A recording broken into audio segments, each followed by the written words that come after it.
Gente, então, 1 Coríntios capítulo 11, é um texto muito tradicional. Vamos ver o que o Espírito Santo vai nos falar. Coloque a mão sobre a palavra, por favor. Pai, diante de nós está a Tua palavra, a maior riqueza que o ser humano pode ter, porque na verdade a palavra é o próprio Senhor. Nós precisamos tanto ouvir a Tua voz, nós precisamos tanto ser ministrado pelo Senhor, ser ensinado pelo Senhor, ser dirigido pelo Senhor. Então, por favor, Senhor, fala aos nossos corações, ministra-nos, dá um reset na nossa vida, faça-nos de novo, e que nós venhamos fazer agora dessa forma, de uma maneira correta, fazer do seu jeito, não do nosso, em nome de Jesus, todos digam amém. Se você ler o versículo 17, tem um título na sua Bíblia aí, A Ceia do Senhor. Essa tradução aqui diz: a ceia deve expressar, deve mostrar. Antes de nós lermos, vamos conversar um pouquinho. Quando você aceitou a Cristo como Senhor da sua vida, e uma consequência disso, você alcançou a salvação eterna, eu tenho certeza que no início de tudo, como eu, todos nós somos assim, nós não entendíamos nada a respeito do plano de Deus. Mas tem uma palavra em Hebreus, talvez eu estou com duas Bíblias aqui, uma Bíblia mais nova, a outra, eu acho que é Hebreus capítulo 5, se você quiser abrir, porque eu não quero falar nada diferente do que está escrito, e quero te dar o endereço exato. 5. É exatamente Hebreus capítulo 5.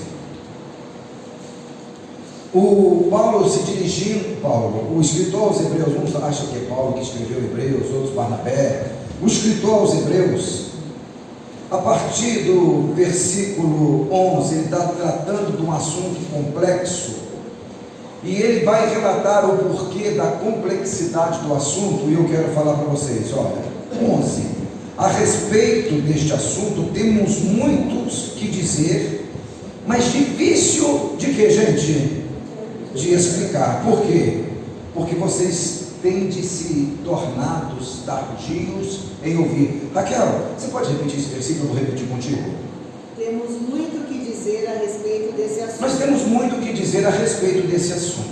Mas, porque vocês custam a entender as coisas. Porque vocês custam entender as coisas. É difícil explicar. É difícil de explicar. Olha a exortação. Pois, com efeito, quando vocês já deviam ser mestre, atendendo ao tempo decorrido, ou seja, pelo tempo que você confessou Jesus como Senhor da sua vida e alcançou a salvação eterna, era para ser mestre já, era para saber o plano de Deus.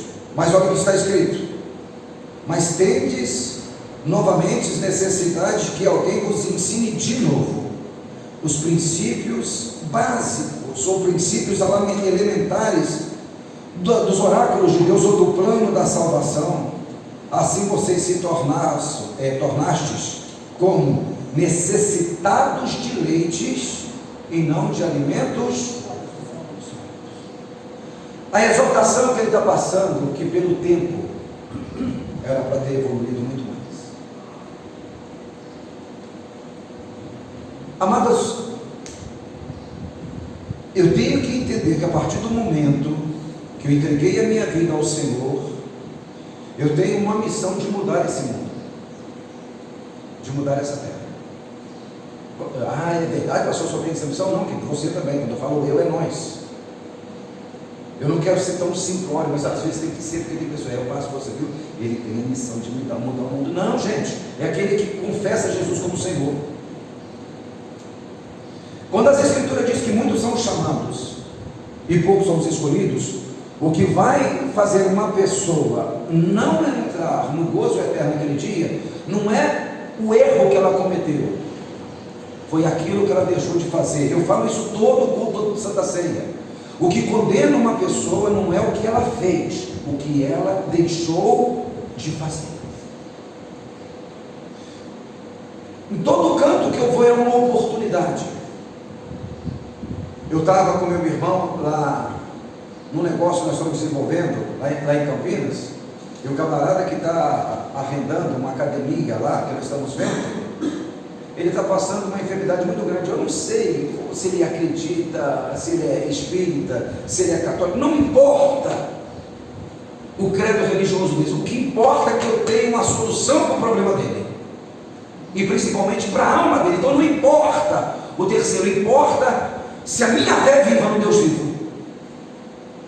Porque eu tenho aprendido o seguinte: se um problema chegou para mim, do meu conhecimento, não é para me orar, para Deus mandar alguém para solucionar, é para mim solucionar o problema, é para mim interceder. E uma pessoa forte, atleticamente muito forte, aí conversa lá e conversa bem, com câncer no pâncreas.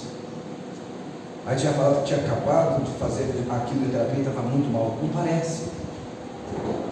Ele falou isso para mim. Eu falei: eu vou fazer um negócio para você. Dentro da barbearia tinha gente. Fecha teus olhos. Fecha teus olhos. Eu não pedi. Eu vou orar por você. Eu não falei: eu sou pastor, eu sou arcebispo, eu sou apóstolo. Não, eu sou um servo. A questão é que Deus nos leva aos lugares para a gente fazer uma diferença, e a gente não faz diferença, a gente não brilha como luz, e a gente não tempera como sal, a gente é mais do mesmo, uma fé mentirosa, morta. E por quê? Porque você não acredita nessa palavra que você lê, você não crê no poder transformador da palavra, você não crê. Eu contei testemunho ontem ali no Cruzeiro do Sul, que eu falei para vocês aqui outro dia em Campinas, eu com meu filho Pedro Henrique sentado do lado, no semáforo, eu falei para vocês, de longe já vi um rapaz todo sorridente de carro em carro, eu já peguei 2 reais, Pedro só ficou olhando para mim, eu sou modelo para meu filho, eu sou exemplo para ele, eu sou exemplo e modelo para quem anda comigo. Já peguei, ele já olhou para mim assim, aí ele olhou na frente e foi botar para ele, tipo, eles meio sem entender, sabe o que eu vou dar para ele, filho? Porque eu quero que ele me ouça. Porque se eu não for dar nada a falar que não tem, ele vai para o lado do carro, vai para onde eu quero que ele me ouça. O que ele vai fazer com o dinheiro? Não importa. Importa o que eu vou fazer através desse dinheiro. Não importa ele, importa eu. Eu já falei isso para você, eu todo sorridente, tudo. Eu abri o vidro, coloquei o dinheiro já na mão esquerda, que ele estava aqui. Ele, pum, já bateu os olhos na nota de 2 reais. Ele estava pedindo uma moeda. Ele já prendeu. Ele falou: senhor, sorridente, uma falha de dente aqui, deve ter uns 25 anos, um pouco mais, um pouco menos, cabelinho na régua, gelzinho, simplório, magrinho, bem moreninho. Senhor, deixa eu pedir um negócio, eu preciso de uma moeda, bem sorridente, sóbrio. Eu preciso de uma moeda, porque hoje é meu aniversário, eu quero tomar uma cachaça. Assim, comigo. Todo sorridente. Ele já ganhou a fita, os 2 na mão. Para quem ganhou uma moeda, 2 reais, pronto, já posso ir lá tomar a cachaça, né? Eu falei: eu vou te dar esses 2 reais. Ele já é, mas deixa eu te falar um negócio. Você sabia que Deus tem um plano para realizar na sua vida? E se você quiser, esse vai ser o último aniversário que você vai passar bebendo uma cachaça. Porque Deus pode transformar a sua vida. Ele com 2 reais na mão. Deus tem um plano para realizar através da sua vida, rapaz. E ele não foi embora, estava me ouvindo, porque estava de olho nos 2 reais. Falei: você jamais vai passar um aniversário na rua do jeito. Você acha que Deus está contente com isso? Ele falou: eu sou desviado. Eu era baterista na igreja. Falei: então você vai voltar, porque Deus vai fazer uma obra na sua vida. Ele falou: ora por mim. O senhor é pastor, mas não importa o que seja. Meu título é o que menos importa. Deus vai transformar a sua vida, você vai voltar a tocar bateria. Ele falou: ora por mim, meu nome é Douglas. Esquece esse nome não, ora por ele, Douglas. Ontem eu orei lá no Cruzeiro por ele. É Douglas, fiz o semáforo, abriu, eu dei o dinheiro. Ele falou: não precisa mais, pastor. Ora por mim. Ele veio andando, correndo para o lado. Então eu ia na igreja e querendo conversar comigo. Eu falei: toma, não quero mais não. Eu falei: toma, você faz o que você quiser, inclusive beber cachaça. Não importa o que ele vai fazer com os 2 reais que eu dei, importa o que eu fiz com os 2 reais que eu dei. Você entende o que é isso?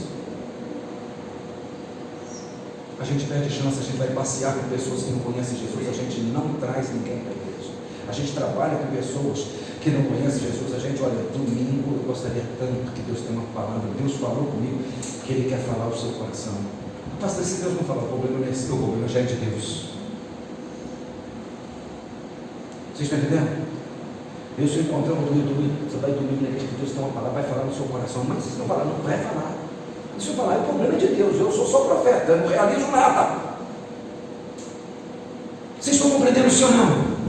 Mas acontece, qual é o problema? A gente era para ser mestre, mas a gente tem que ser ensinado as mesmas coisas. Crentes problemáticos, que qualquer coisinha, irmãos, todo mundo passa por dificuldade, confusões. Por exemplo, nesses negócios de eleições, você acha que eu não fiquei perturbado? Fiquei, sem entender. Mas aonde que é o meu refúgio? Aos pés do Senhor, eu fui buscar nele. E a gente não entende para que Deus nos chamou. A gente não entende o que está fazendo. A gente vem para a igreja com um oba-oba e o mundo continua perdido. Aí você vai falar, pastor, mas uma pessoa só, irmãos? Você já imaginou se Jesus pensasse dessa forma? A Bíblia diz que Deus, olhando do céu, em Romanos, Ele não viu um único justo, um único, não tinha um. Ele manda Jesus. Jesus tinha os recursos que nós temos hoje. Ele não tinha nenhum recurso, nem de mobilidade, irmãos, não tinha bicicleta naquela época, irmãos. Porque eu imagino com Jesus com uma bicicleta, cada apóstolo com uma bicicleta, não vou falar nem moto, carro. Você já imaginou o que aquele cara teria feito, gente? Eu não vou falar das mídias sociais, que não faz tanto tempo. Você já imaginou aquele pessoal com as mídias, com o recurso que nós temos hoje? Mas a gente insiste em ficar publicando um pouquinho, peixinho. A gente insiste nessas coisas. Carinha, bundinha. Por quê, pastor? Porque nós não entendemos. Eu estou falando de crente, eu não estou falando de quem não conhece não, gente. Só que quando as coisas não acontecem, o céu não se abre, eu fico revoltadinho, eu faço beicinho, eu não quero voltar mais na igreja, eu coloco faca na goela de Jesus. Só que eu não entendi nada. Vocês são o termômetro de Deus para a minha vida. Como que eu trato vocês? Se vocês na hora que mais precisarem de mim, de uma misericórdia, de um amor, vocês estão entendendo? Eu estava falando com a Fabiana. Domingo que vem, Fabiana vai ministrar louvor para nós aqui. O senhor está dando oportunidade para ela, pastor? Eu não, quem sou eu? É Deus, eu só um instrumento. E por que Deus está fazendo isso? Porque eu sei que Deus tem uma porta, uma janela dos céus para abrir sobre a vida dela, da família dela, e Ele testa primeiro. Mas eu estou falando da Fabiana, mas pode ser de você. Deus testou o Valdomiro através da fidelidade. Se ele é um cara materialista e cresce o olho, agora estava desempregado. Vocês estão compreendendo, sim ou não? Mas é ter discernimento espiritual, que nem tudo que chega na minha vida foi Deus que trouxe. Tem coisas que eu quero, que é laço. Só que meus olhos não conseguem enxergar isso. Pastor, o que tem a ver com a Santa Ceia? Tudo. Na hora que você começar a ler aqui comigo, preste atenção. Vocês lembram da igreja de Corinto? Eu vou fazer aqui um breve resumo aqui, coisa simples. Por exemplo, olha essa igreja aqui. Nós vamos ler o 11, tá? Mas só título. Capítulo 12. Tem um título aí na sua Bíblia? O que é? Você já leu isso na sua casa? Vou ler só um pouquinho para você poder entender. A respeito dos dons espirituais, não quero, irmãos, que tenhais desconhecimento. Sabeis que quando vocês eram pagãos, de uma maneira ou outra, foste fortemente atraídos para os ídolos do mundo. Porquanto eu vos afirmo que ninguém que fala pelo Espírito de Deus pode dizer maldito seja Jesus. Da mesma forma, ninguém pode declarar Jesus é o Senhor, a não ser pelo Espírito Santo. Existem diferentes tipos de dons, mas o Espírito é o mesmo. O 5. Existem várias formas de ministérios, mas o Senhor é o mesmo. Há diversas maneiras de atuação, mas o Espírito de Deus é quem atua tudo em todos. Cada um, contudo, é concedido a manifestação do Espírito com a finalidade que todos sejam beneficiados. 8. Pelo Espírito Santo a um é dada a palavra de sabedoria, o outro, pelo mesmo Espírito, a palavra de conhecimento, a outro, pelo mesmo Espírito, é outorgado a fé, o outro, pelo o único Espírito, dons de curar, a outro, dons de poder, a outros, de fazer maravilhas. Paulo está falando com uma igreja maravilhosamente enriquecida com dons. Agora você não vai ler mais, você vai ler na sua casa. Porque o texto é apetitoso mesmo. Tem coisas boas para você ler na Bíblia na sua casa. Uma igreja fantástica, espetacular, que fez assim, ó, bum, cresceu. A manifestação de Deus é da forma gloriosa. E você vai continuar lendo aqui a respeito de dons espirituais, uma igreja fantástica. Mas dom não quer dizer que a pessoa entendeu. Está escrito isso na Bíblia, pastor? Não. Jesus mesmo alertou. Naquele dia, alguns vão chegar e dizer: Senhor, no teu nome nós curamos enfermos. Senhor, no teu nome nós expulsamos demônios. Mas eu lhes direi naquele dia: apartai-vos de mim para o fogo eterno, porque eu não conheço vocês. Ou seja, eu presto um serviço para o reino, mas sem entender ou fazer parte do reino. Vocês estão conseguindo entender isso? Eu faço uma obra para o reino, mas eu não faço parte desse reino. E quem disse isso não foi eu, foi Jesus. Agora você vai entender a Santa Ceia. Versículo 17 do capítulo 11. Apesar de tudo, eu não vou elogiar vocês quanto... Vocês acharam, gente? Quanto à instrução que passo a vos dar agora, porquanto para as vossas reuniões produzem mal e não o bem. É isso que está escrito na sua Bíblia, mais ou menos. Eu vou ler de novo 11, 17, para quem está perdido. Apesar de tudo, não vos elogiarei quanto à instrução que passo a vos dar agora. Eu vou instruir vocês agora. Porquanto as vossas reuniões, o que tem elas? Produzem o quê? Mais mal do que bem. Por quê? Em primeiro lugar, versículo 18. Porque eu ouço dizer que há divisões entre vós quando vos reunir como igreja. E até certo ponto eu acredito que isso está ocorrendo. Todavia, se faz necessário que haja divisão? Não, divergências entre vós. Para quê? Para que os aprovados se tornem conhecidos no vosso meio. Olha Paulo dizendo o seguinte: o culto de vocês, quando vocês reúnem como igreja, causa mais mal do que bem. Uma igreja cheia de dons, cheia de talentos. Ele vai explicar aqui, isso aqui está falando de um culto de Santa Ceia, por isso que eu falei para você, que é uma manhã de reflexão, para a gente formatar a nossa vida e fazer de novo, mas para a gente tirar da nossa vida uma porção de coisa que não presta. A minha vida e a sua vida não vai mudar se a gente só pedir perdão aqui, e amanhã estar praticando as mesmas coisas, frequentando os mesmos lugares, fazendo tudo igualmente de novo, não vai surtir efeito nenhum. Então, se você quer renovar a sua aliança com Deus, você vai ter que definir que caminho que você quer seguir. O que você caminhou até agora ou algo novo. Porque se você caminha pelo caminho novo, vai acontecer coisas novas. Mas se caminhar pelo caminho que está caminhando até agora, vai acontecer as mesmas coisas. Então, a decisão é sua. A decisão é de cada um de nós. Onde queremos chegar?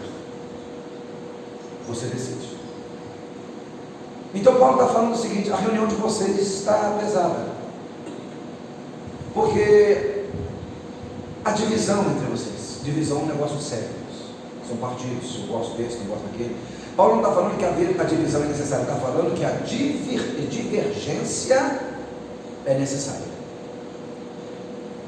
Outro dia eu quero elogiar, nós estamos gravando e nós não vamos meditar nada, elogiar a irmã Sandra e o Tiago. Eu comentei lá no grupo, vocês lembram disso?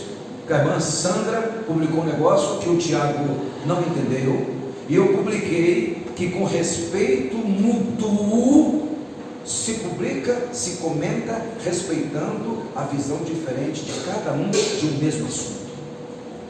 Porque seria um saco se todo mundo pensasse igual, nós não cresceríamos. Vocês estão entendendo, sim ou não? Só que é o seguinte: quando o assunto é a palavra de Deus, o meu argumento tem que ser pautado na palavra de Deus. O que Paulo diz, no versículo 19, diz assim: todavia faz necessário que haja divergência entre vós, para quê? Para que os aprovados se tornem conhecidos no vosso meio. Ora, se o aprovado vai ser conhecido no nosso meio, consequentemente, os desaprovados também. Porque tem gente que vai fundamentar a sua argumentação em cima da palavra, outros vão argumentar o seu ponto de vista em cima da ideologia que nós vivemos neste mundo. Tinha uma pessoa que congregávamos conosco aqui, não congrega mais, infelizmente. Tem pessoas que infelizmente, tem gente que é felizmente, graças a Deus, mas é verdade. Tem gente que não é Deus que traz, é o diabo. Então essa pessoa não, infelizmente, e estava passando com um problema na família. Ou seja, como é que é? A pessoa, por exemplo, descobre que na família tem um parente que ele rouba, assalta banco, não assalta pobre, só assalta banco. Aí a pessoa fica com a conversa meia torta querendo passar um pano. Não, pastor, mas você tem que ver o que não falou abertamente, só tem que ver o que faz pela família, como é que ajuda os outros. Aí isso, aquilo outro, eu falei, mas e isso dá direito de tirar o que é dos outros? Não, mas não rouba pobre, é só banco. Eu falei, então é um Robin Hood.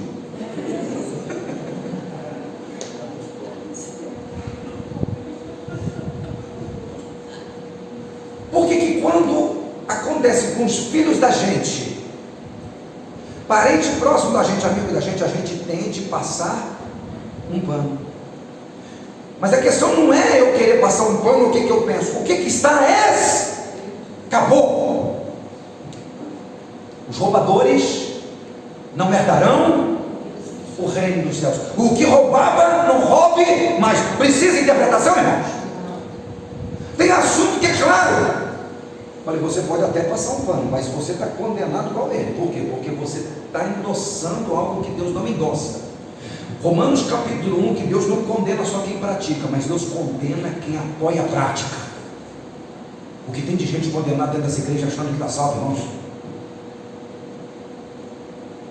Então Paulo está falando, é necessário que haja divergências, porque vai se destacar aqueles que estão certos, mas consequentemente os errados também. Versículo 20 em diante. Quando vos reunis como igreja, versículo 20, o que tem? Não é para comer a ceia do Senhor. Não é uma pergunta da gente. Ele está falando que esse pessoal reúne como igreja, o que eles comem não é a ceia do Senhor. Aí você tem que definir hoje aqui o que você vai comer, se é a ceia do Senhor ou essa ceia aqui, ó, versículo 21. Porque quando comeis, cada um toma antes a sua própria ceia, sem esperar uns pelos outros. Dessa maneira, enquanto um fica com fome, o outro se alimenta. Isso aqui tem dois sentidos. Você tem um sentido literal, físico, e tem um sentido espiritual. Eu vou te explicar já já. Versículo 22. Será que vocês vão em casa, onde vocês poderiam comer e beber? Ou de fato desprezarem a igreja de Deus, humilhando os que nada possuem? O que vos direi? Acaso eu vou elogiar por isso? Certamente que eu não vou tecer elogios por essas atitudes. Versículo 23. Porque eu recebi do Senhor o que também vos entreguei. Olha para mim fazendo favor. Existe duas ceias. Existe a nossa própria ceia, e existe a ceia do... Paulo está falando, eu vou falar da ceia que vocês estão tomando, que é a ceia de vocês. Essa é do Senhor. Vocês comem o pão, vocês bebem o vinho, vocês até invocam o nome do Senhor, mas não tem nada de Senhor nessa ceia. Por quê? Porque há partido entre vocês. Não existe koinonia. O que é koinonia? Comunhão ou em comum? Não existe. Por exemplo, a Santa Ceia era para ter um concerto e nós numa unidade como únicos irmãos, e uns diferentes dos outros, mas entendendo que Cristo morreu para nos fazer um. Na oração sacerdotal de Jesus, e Evangelho segundo escreveu João capítulo 17, Jesus foi bem claro: Pai, que eles sejam um, como nós somos um. Se não for para ser assim, não pertence a Cristo. Então ele está falando que tem um povo comendo pão, bebendo vinho, comendo demais, se embriagando, uns muito, outros nada, achando que é no nome do Senhor, mas aquilo não tem nada de Deus. Aquilo é a própria ceia. No nome de quem? No próprio nome. O lado físico da coisa, como que funcionaria? Então a gente ia fazer, como funcionava no passado, era ceia mesmo, com força, era para encher a barriga. Então quem não tinha, trazia o que podia, um pão pequeno, um vinho talvez não de excelente qualidade, e quem tinha, trazia bastante. Mas ali ninguém comia o seu, porque ali era o pão nosso, em nome do Pai nosso. Então quem não tinha, participava do mesmo jeito, através daquele que tinha. Porque existia o quê? Unidade, existia comunhão, koinonia, não tinha partidarismo. Ele falou: o sentido era esse, mas vocês não entenderam. Então se eu não entendo isso aqui dentro, como é que eu posso fazer alguma coisa lá fora? Por isso, irmãos, que nós não damos resultado lá fora. Por isso que ninguém vem. Por isso que eu não consigo trazer ninguém. Por quê? Porque eu não entendi aqui dentro. Eu não entendi como família, como irmãos. Como que eu vou entender fazer a criatura ser família? Vocês entendem? Jesus ele não quis multidão. Ele ficou 3 anos e meio aqui, ele treinou 12 caras, porque ele sabia que multidão, ele não ia dar conta de treinar todo mundo, e a hora que ele fosse embora, cada um ia correr para um lado, ninguém ia entender nada, e não ia propagar o evangelho. Mas aqueles caras entenderam. Um não, um outro teve uma dificuldade, que no caso de Tomé, depois pegou no tranco. Jesus falou: eu tenho, e a orientação que eu tenho do Senhor, que você tem, não é para a gente ganhar o mundo. Faz um discípulo por ano. Ide por todas as nações, fazei discípulos, ensinando eles a guardar. Agora, como que eu vou ensinar se eu não aprendi? Se eu não aprendi, se na minha Santa Ceia eu não entendo que aquilo ali representa a unidade. Esse é o lado físico da coisa. Qual que é o lado espiritual da coisa? Tem gente aqui que está arrebentada espiritualmente e emocionalmente, e gente aqui que está assim com o Espírito Santo voando, está saindo até faísca de fogo pelos fios de cabelo. Se a gente colocar a mão para orar, a gente recebe e não dá, de tanta unção. Como é que faz? Nós somos um. Quem não tem, vai receber daquele que tem. Aquele que tem não vai julgar quem não tem, vai dividir essa unção que recebeu, esse momento maravilhoso que está vivendo, vai orar uns pelos. O nosso culto tem que ser mais espontâneo, cada um do dom que recebeu de Deus. Por exemplo, fui conversar com a Raquel, que eu conheço ela um pouquinho. Falei: Raquel, essa cara não está combinando com você. Foi ou não foi? Eu falei com a Vanessa também. Foi a Vanessa. Chamei lá fora, mas ela pode não ter hoje, eu tenho. Amanhã, ao contrário, ela tem e eu não tenho. Eu não coloquei as mãos sobre a sua cabeça e orei por você? Quando nós entramos, você viu alguma cena? Alguém orando por alguém também? O que estava acontecendo? A Fabiana estava orando pela Tereza. Eu não sei o que aconteceu, mas esse é o sentido da igreja. O que eu e você, para a gente ganhar o mundo, tem que acontecer assim? Eu chegar aqui na igreja, por exemplo, está o Tiago conversando com o Rodrigo. Você entendeu, Tiago? Estou dando exemplo, gente, não é que tem que fazer isso. O outro Tiago chegando com o irmão José, trocando uma ideia, explica como é que ele está. Ou seja, o José não tem, o Tiago, manda ver se tem. Então, coma do meu pão aqui. Santa Ceia é isso. Vai chegar um dia aqui que eu vou estar aqui, eu sou um ser humano igualzinho a você, arrebentado por conta das baratas. Eu vou precisar que você me dê um abraço e olhe para mim. Pastor, hoje eu estou voando. Recebe um pouco de mim aqui. Eu fui numa igreja, a missionária Rosângela lá, era obreira na época, eu era pastor da Renovada. E ela ficava me elogiando o tempo todo. É isso que eu aprendi muito, meu pastor. Eu fico até com vergonha, porque não estou acostumado com isso. Aí, na hora da oferta, todo mundo na fila para dar oferta, eu entrei na fila. A irmã fez menção para mim passar na fila.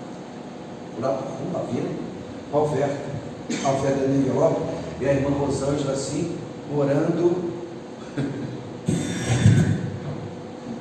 Hoje eu tenho para dar. Ela orando por um. A hora que chegou minha vez, ela travou. Com vergonha assim de orar, porque nunca orou.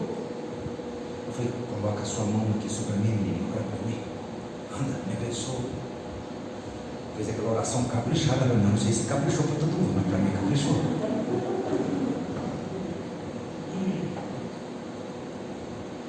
Isso é entender a nossa reunião. Uns vão chegar murchos e outros cheios, quase explodindo. A gente tira um pouco de quem está cheio para encher aquele que está murcho e sai todo mundo cheio para a glória de Deus. Porque se eu não puder contar com você que comunga da mesma mesa comigo, eu vou contar com quem? Se eu não aprender a abençoar minha irmã que está comigo aqui, eu vou abençoar com alguém que não é minha irmã, não é meu irmão. Você entendeu que isso aqui é o termômetro? Então Paulo disse, essa é a Santa Ceia de vocês. Deixa eu explicar a Santa Ceia que vocês devem entender. O assunto, me ajuda aí, que hora que é, gente? Senão eu vou parar aqui agora mesmo. 11, sim? Acabou. Depois eu explico a Santa Ceia de vocês. Vocês já entenderam? Fecha sua Bíblia.